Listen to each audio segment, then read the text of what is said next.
I finally picked up some games from the used media store. I can finally look at things besides the actual game all to add to my backlog. Sometimes you will never know the value of a moment until it becomes a memory. Well shit, you got me crying over a loading screen. Over the years, we've seen various material centered around video gaming be phased out, and things that gamers really took for granted, they are now wishing for them to return in their purest state, even if it's not the most convenient. Magazines, demo discs, stuff like that. But I want to look at a part of games that I don't think many have talked about, that being what I call the metadata. Now, what do I mean by that? Well, you know how audio files sometimes contain information about stuff like the song, including the artist and song name? Well, sorta like that. I'll mainly be talking about stuff like home menu icons, electronic manuals, save data icons on memory card managers, and though they're technically not part of the software, the back of the game boxes as well. But with a topic as broad as this, where do I begin? By meeting my quota, of course. Tail Concerto was released on the PlayStation 1, and since that was one of, if not the first console to really utilize memory card management, games had plenty of fun little save icons. In Tail Concerto's case, an icon of Ponto, which is pretty cute. The back of the box for this game is the standard stuff, some gameplay, screenshots, character art, and blurbs of text, where one is centered around the gameplay, and the other three explore a vast 3D world inhabited by lovable characters that you can interact with. Experience the wonder of dramatic anime cutscenes. Characters come to life with spoken dialogue. Oh yeah, these characters are characters.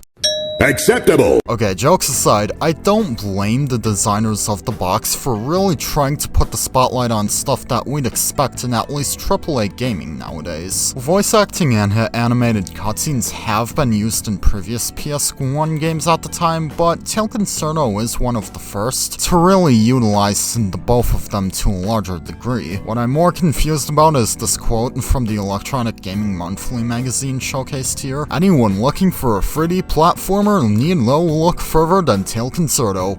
Just a 3D platformer with not much to note, but hey, this is CyberConnect 2's first ever game. I suppose they were just looking to play things safe for the marketing. On to the next Little Tail game, that being Solitarobo, which, let me just talk about the box art here. The US and Japan boxes are fine, but the European box designers looked at how the others featured the Dahak mech on their art, so they just tried to find the most natural way of throwing it in. Now when we flip over to the back of the boxes, the European back looks fine, but the US back?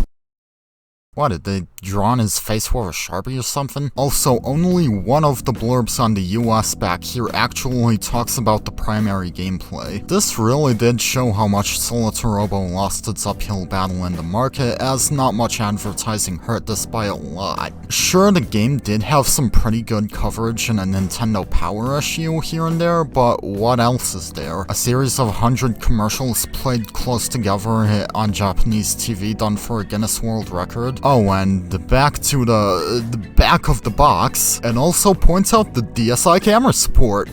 It's literally just setting a save file icon to swap out from the default image of red. Now there is a point in the game where the save file icon, whether you set it a custom one or not, is displayed as part of the background elements, but that's about as far as the camera support goes. What else? The manual shows a placeholder home menu icon taken from one of the Ben 10 DS games.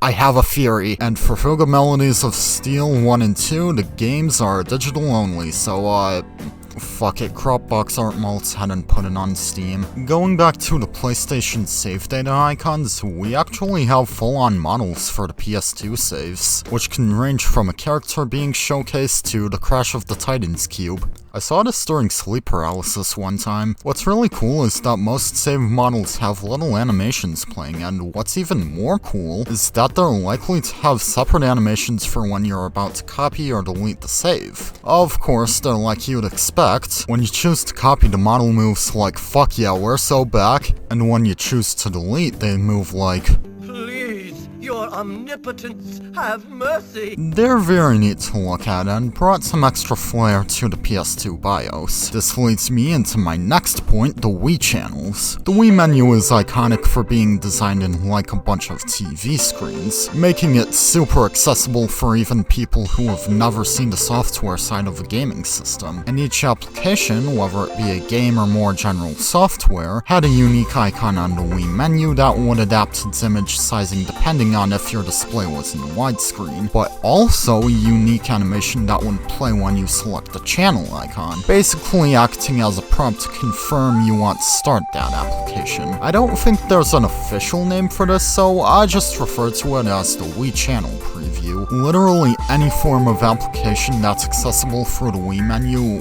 besides I guess the settings and message board if you want to be a smartass, have a really neat preview complete with not just a unique animation, but also a short jingle that plays alongside it. Now yeah, only some of these were way more impressive animation-wise than the others, such as both The Legend of Zelda Skyward Sword and Twilight Princess, but these were still cool. Even the new Play Control versions of GameCube titles have their own unique previews. As for the GameCube games themselves, loading one in gives you the GameCube logo and the startup sound as the preview, but there isn't the animation from the GameCube startup, which I think would have been neat. The Wii series titles had strangely comfy channel previews. Smash Bros. Brawl is the reason why loud noise warnings exist now, and I actually had my childhood Wii soft modded back in the day, so even as a tiny child I was blessed with the homebrew channel theme. An interesting channel preview comes from the Skyward Sword Save Data Update channel. Basically, if you don't know, this channel was made in response to a bug in the game where doing a series of quests in a specific way soft locks the player's save.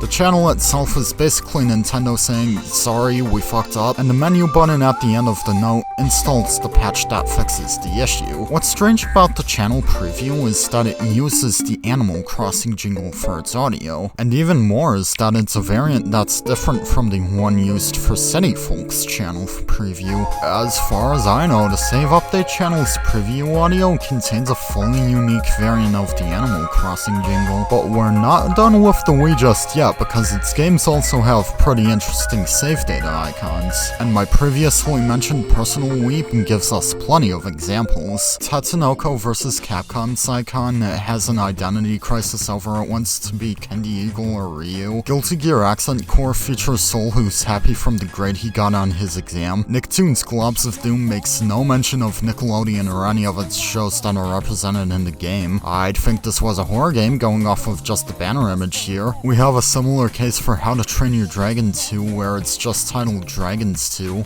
but the icon and even the banner just used 2. Creature from the Krusty Krab is shortened to SpongeBob. Sonic Unleashed pulls a TVC, but it makes sense this time. Mario Party 8's icon makes Ballyhoo look even more horrifying than he is in-game. I think you get the idea on how silly these can look, but I like them all nonetheless. They're pretty neat. Now, as the Wii U didn't have any animated save icons, at least as far as I know, there wasn't much else of major note here. There were the splash screens when launching into the game, which some titles like Mario Kart 8 and Nintendo Land would have it lead into a transition animation, but that's about as far as it goes. So there's the digital manual, though these usually had the same format. Barely any games had unique graphics like Splatoon or Mario Maker. Well, damn, Super Mario Maker just brings out the big guns with their digital manual. We've got animations of this lady with her bird companion, full guides on level design, special videos that are mostly accessed through inputting valid codes onto a secret page. Nintendo went so hard on this, and I'm heartbroken that this would be overlooked due to being a digital manual within a game for pretty much the lowest selling console for Nintendo's primary systems. Though, I think this helps me understand why more novel stuff within AAA gaming are not really present nowadays. Game companies just realized that they can put more effort into developing the actual game rather than into supplemental content like this. And not even indie titles have this, as way smaller dev teams means that they really have to utilize all they've got for development. My heart wishes for stuff like this to make a comeback, But my brain tells me that what's going on right now where developers can focus on the actual game's development is for the best. Most of the time. I know I've barely scratched the surface of things to talk about here, maybe I can revisit it sometime, but I think I've danced around the games I should play long enough. Even though I can praise all the stuff alongside the game, what truly matters is the core experience.